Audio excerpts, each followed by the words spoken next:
Para milhões de pessoas, a religião é um espaço de fé, pertencimento e comunidade. Mas para muitas pessoas LGBTQIA+, a relação com a igreja foi marcada por conflitos e afastamentos. Entre a espiritualidade e a identidade, muitos se viram diante de uma escolha difícil. Nos últimos anos, porém, novas comunidades religiosas têm proposto outro caminho. Alguém é alcançado, alguém observa que está tendo uma mudança, alguém observa que esse evangelho inclusive está se abrindo, né? Está crescendo e alcançando pessoas que precisam na realidade ser alcançadas.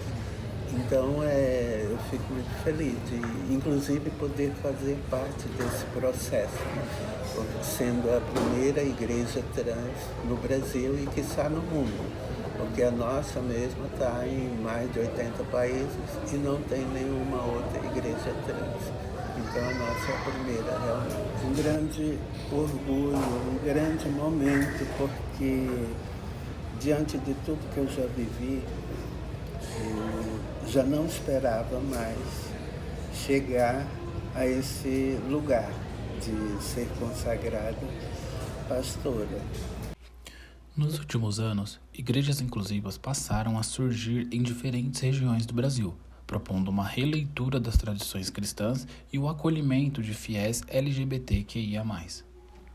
Mas na igreja específica que o pastor Neemias Mariem, agora falecido, pastoreava, havia a total inclusão e ele quis deixar essa herança.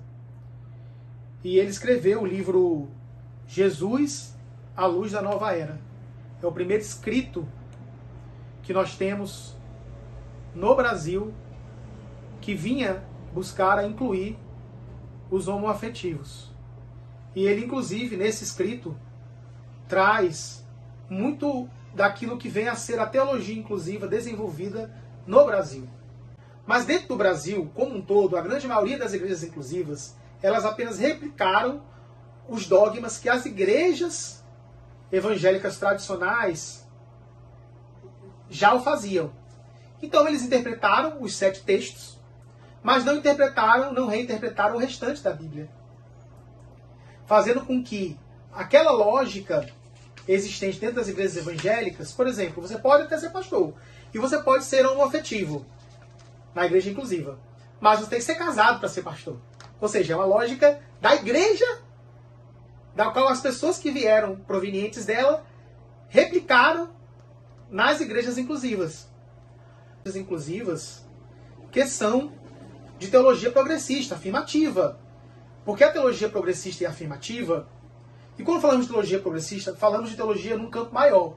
Ela não é só afirmativa, mas ela é feminista, ela leva a bandeira dos negros, ela leva a bandeira ecológica, ela leva a bandeira dos povos originários, ela leva a bandeira da terra, e etc. Não é? E ela é muito envolvida e muito engajada politicamente. E há igrejas inclusivas que são assim. O movimento das igrejas inclusivas teve início em 1968, com a criação da Igreja da Comunidade Metropolitana, fundada por Troy Perry em Los Angeles. No Brasil, o debate ganhou força a partir da década de 1980, com líderes religiosos que passaram a defender a inclusão de fiéis LGBTQIA+. Em São Paulo, o movimento se expandiu e hoje concentra o maior número de igrejas inclusivas do país. E eu fico muito feliz de ter um trabalho que inclua todas as pessoas. Todas as pessoas que são excluídas podem bater na minha porta, que a porta vai estar aberta para elas, para todas as pessoas que são excluídas, que são minorias, que são tidas como minorias nessa sociedade. Porque do lado desses, sem dúvida nenhuma, o Senhor está. E o Senhor está de braços abertos para todas essas pessoas que precisam do amor de Deus. O processo de acolhimento e aceitação da minha vida, da minha sexualidade, existia um entendimento de um distanciamento entre a espiritualidade e a sexualidade. Onde nas igrejas tradicionais, isso é como se não pudesse andar em harmonia. e é nos ensinado que a gente precisaria sair do pecado para poder ir para uma outra vida no qual chamava de vida santa, como se a nossa sexualidade não fizesse parte da nossa integralidade. Então, acho que você reconhecer o outro, e não só a existência do outro, mas você reconhecer a importância do outro dentro da comunidade de fé, já é um passo de transformação social. A questão toda se transforma num aspecto de homofobia bem clássico, né? A questão de você falar do feminismo complica, mas a aceitação do público LGBT é o que mais pega, porque essa homofobia ela está arraigada na teologia, né? Então você tem uma pauta que ela é maior do que a Bíblia. Quando você vai ver a Bíblia, qual é o valor ou a atenção que a Bíblia dá à pauta LGBT? Né? É zero, não tem nada ali. Né? É uma outra parada que tem ali. Mas aí as pessoas trouxeram essa pauta, que para mim é ideológica política, para dentro de uma realidade teológica. E aí é isso que acaba pegando, entendeu? Ah, não, mas você, um lugar comunidade, um dos pastores é homossexual. Ele é homoafetivo. Ele é casado com outro homem, e isso pega muito, isso é o que mais pega, infelizmente. Para líderes dessas comunidades, a proposta não é criar uma nova fé, mas reinterpretar tradições religiosas à luz da diversidade humana. Eu queria um ministério para travestis e transexuais que atendesse efetivamente a nossa comunidade de travestis e transexuais, porque era muito mais do que necessário ter um espaço onde nós somos as protagonistas da história, entendeu? Nós precisamos desse espaço. Eu não sei por quanto tempo exatamente a gente vai precisar, mas por enquanto ainda é de extrema necessidade. Serviço social, o serviço do acolhimento e todos os outros serviços decorrentes da nossa relação com Deus. Né? Viver essa experiência de praticar a solidariedade, a caridade, isso tudo faz parte de uma vida cristã. E se a pessoa não consegue viver isso, vivenciar isso da melhor forma possível, ela não tem capacidade, não está apta a ser cristã. Uma igreja tradicional, a pessoa LGBT ela pode vir, desde que ela não viva a sexualidade dela. Então ela precisa negar a sexualidade dela. Então ela não pode se relacionar. Se ela for pega se relacionando, ela é cortada do hall de membros. E ela não pode liderar. Ela não pode ser pastora, pastore, né? Não pode. Agora, numa igreja afirmativa inclusiva, ela tem espaço para ser quem ela é e exercer liderança. Pastoral, inclusive. O nosso contexto hoje não é o mesmo contexto da Bíblia. Então, hoje, você vive um relacionamento homoafetivo de verdade. Você constrói uma família. Você casa, você tem filhos. Pô, isso é diferente do que estava acontecendo no texto bíblico. Então, a gente interpreta dessa maneira. Hoje, o Brasil possui centenas de templos religiosos inclusivos distribuídos em dezenas de denominações. São Paulo lidera a concentração dessas comunidades que funcionam como espaços de acolhimento espiritual e social para pessoas historicamente excluídas do ambiente religioso. Para muitos fiéis, encontrar uma igreja inclusiva significa também reconstruir sua relação com a espiritualidade. A minha experiência com adoração aconteceu quando eu tinha apenas 5 anos de idade, quando eu já louvava o Senhor lá em Patinga, Minas Gerais, especificamente em Bom Jardim, ali em cima de uma cadeira que eles me colocavam, eu começava a adorar o Senhor ali com meus pais, meus avós, mas na adolescência, depois de me afastar do caminho do Senhor e me envolver com o ocultismo, foi através da adoração, da música dedicada ao Senhor, do que eu conhecia, principalmente, claro, do Espírito Santo, que eu fui novamente resgatada. E desde então, o louvor ele se tornou, para mim, a minha principal arma de guerra. Foi assim que eu vi Deus tornando aos poucos o chamado dele em minha vida conhecido. Primeiro, né, em terras mineiras, porque eu sou mineira de Mantena, Minas Gerais, e ali em volta as terras capixabas, e depois nos Estados Unidos, onde eu morei por 19 anos. E foi lá que eu conheci a Lana, em 2002, a minha esposa. Na época, nós lidamos com todos os desafios que implica a aceitação, não só de um casal, mas principalmente de todos os conflitos, né, que alguém da comunidade LGBT lida dentro de um ambiente cristão buscando encontrar o amor de Deus. Para muitos fiéis, encontrar uma igreja inclusiva significa também reconstruir sua relação com a espiritualidade.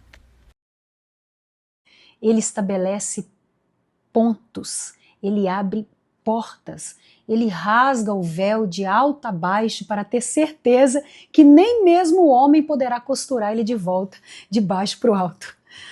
O caminho que ele abriu, gente, está aberto. Pode haver resistência, podem passar anos, mas a unção despedaça o jugo. Disso eu já tenho certeza. E eu não estou falando aqui de imposição, mas de ação com graça, com temor e com a vida dele fluindo, correndo sobre tudo o que está morto e trazendo vida, ressuscitando, mesmo onde antes parecia impossível. Eu prego e canto sobre isso, e isso é o que eu creio. O rio de Deus, ele vai levar vida e nada nem ninguém, escute, nada nem ninguém poderá impedir. Poder nos colocar nesse lugar de pecadores, né, sem direito à vida, sem direito à graça de Deus, sem direito ao amor de Deus, né, e no lugar de condenação. Né, infelizmente que você vê é isso. Tirando totalmente de Deus o poder de amar as nossas vidas, transformar. Ele já nos salvou na cruz, ele não morreu à toa, né? Mas as pessoas tiram dele esse poder e continuam matando as pessoas em nome de Jesus, o que é pior, né? Para muitos fiéis LGBTQIA+, essas comunidades representam não apenas um espaço religioso, mas também um ambiente de pertencimento e reconstrução da identidade. Que foi quando eu conheci a teologia inclusiva. Eu tenho crescido espiritualmente, assim, de uma forma tremenda. A nossa igreja tem muitos cursos, as nossas apóstolas. Sinto, hoje eu posso fazer parte de um ministério que eu amo, sem máscara, sem ter que me esconder, servir como eu sou. Então, quando ele fala o homem não deve deitar no sono de outro homem, isso seria a abominação, a palavra é toevá no original. E toevá só era usado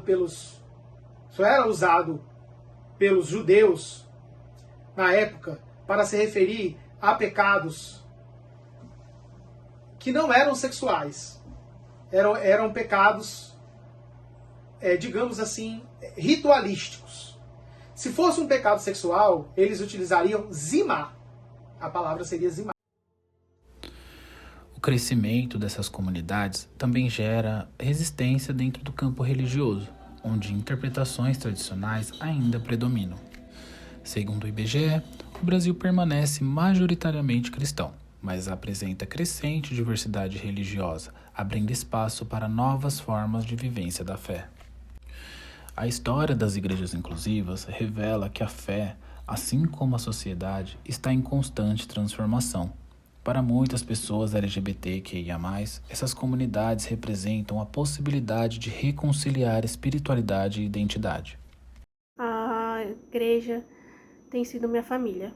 Então, ser uma pessoa LGBT e poder vivenciar de forma harmoniosa a espiritualidade e a minha sexualidade é uma bênção de Deus na minha vida. Mas, no entanto, quando eu cheguei lá, nessa igreja, inclusive a primeira vez,